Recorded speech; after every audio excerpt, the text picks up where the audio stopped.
The Haunting Tales of Dark Shivering. Dark Shivering is a village lost on the border of England and Wales. Hidden between two countries, claimed by neither, and heeded by both. I've collected old stories passed down through generations which have been considered fairy stories. But when the wind groans, and the trees creak, and the man in your closet stares at you, you know there are no fairy tales here. The Wendigo.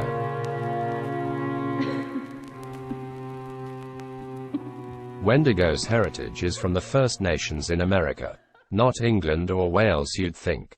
But what else could you call a deer-headed man stalking the area? The first known sighting in Dark Shivering of this creature was in 1986 by a group of boys who were taking a shortcut home from school through the woods.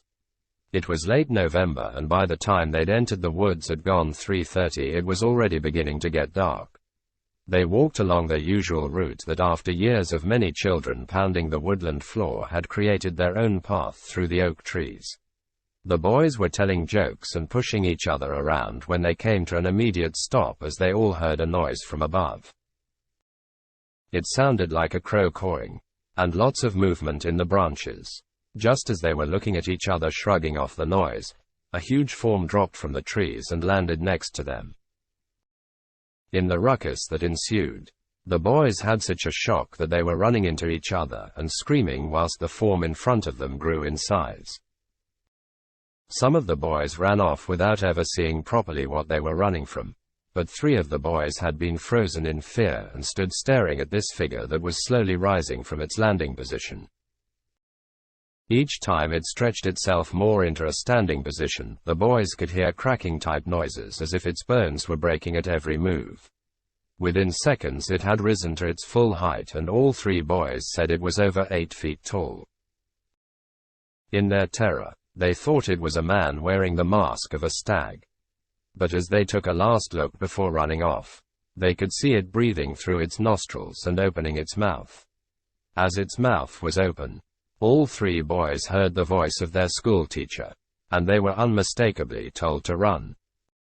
The boys' story was dismissed as nothing but schoolboy pranks, and the incident was all but forgotten in the following weeks until Christine Jones, who lived in a bungalow at the edge of the woods, heard a noise outside her patio doors one night.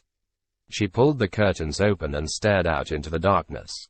She could see nothing and so closed the curtains to return to her knitting.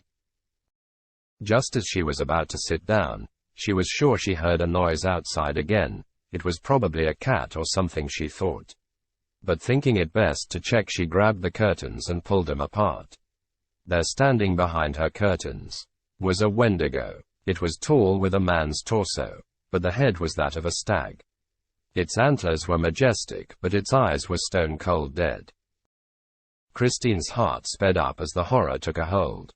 The Wendigo opened its mouth, and she clearly heard the voice of her dead mother tell her not to go off with strange men, a common phrase of her mother's when she was a small child. Christine fainted and only awoke hours later to a fractured skull from the fall. The bungalow by the woods was soon up for sale. Probably the most terrifying encounter with the Wendigo happened the following year in 1987.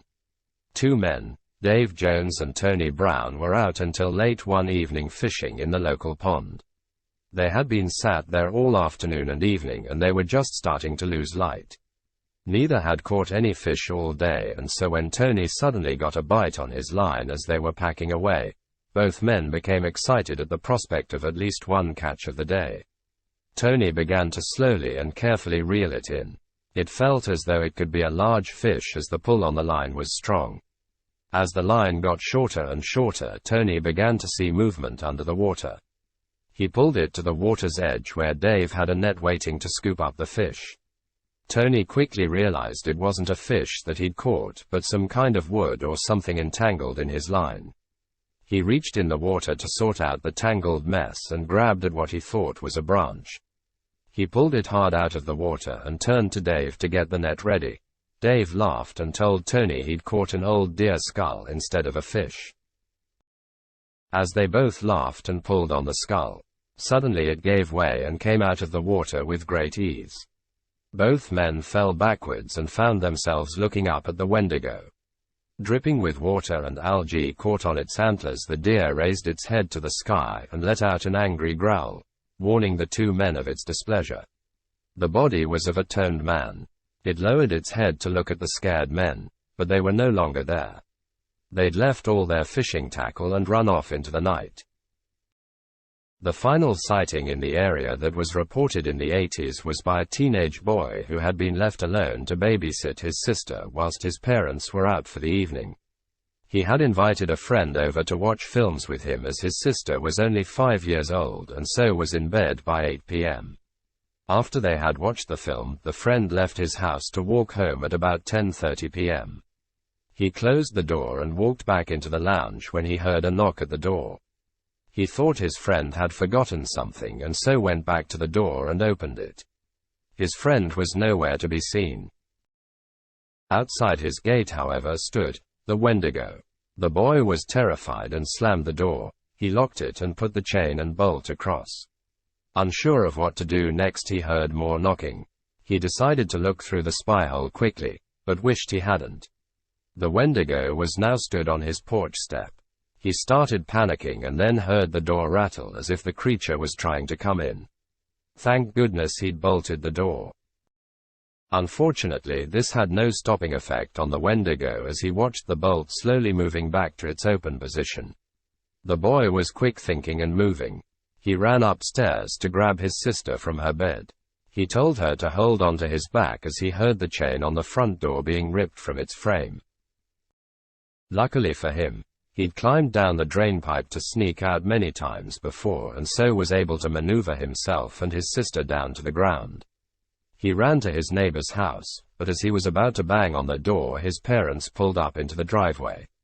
After finding their front door badly damaged, his parents knew something had happened that night, but they weren't prepared to believe it was a deer-headed man. They assumed a burglar had tried his luck on their house whilst they were out. Ultimately, they were just glad their children were safe. I've heard no more stories about the Wendigo since these few occurrences back in the 80s. Why has it never been seen since? And what happened to it?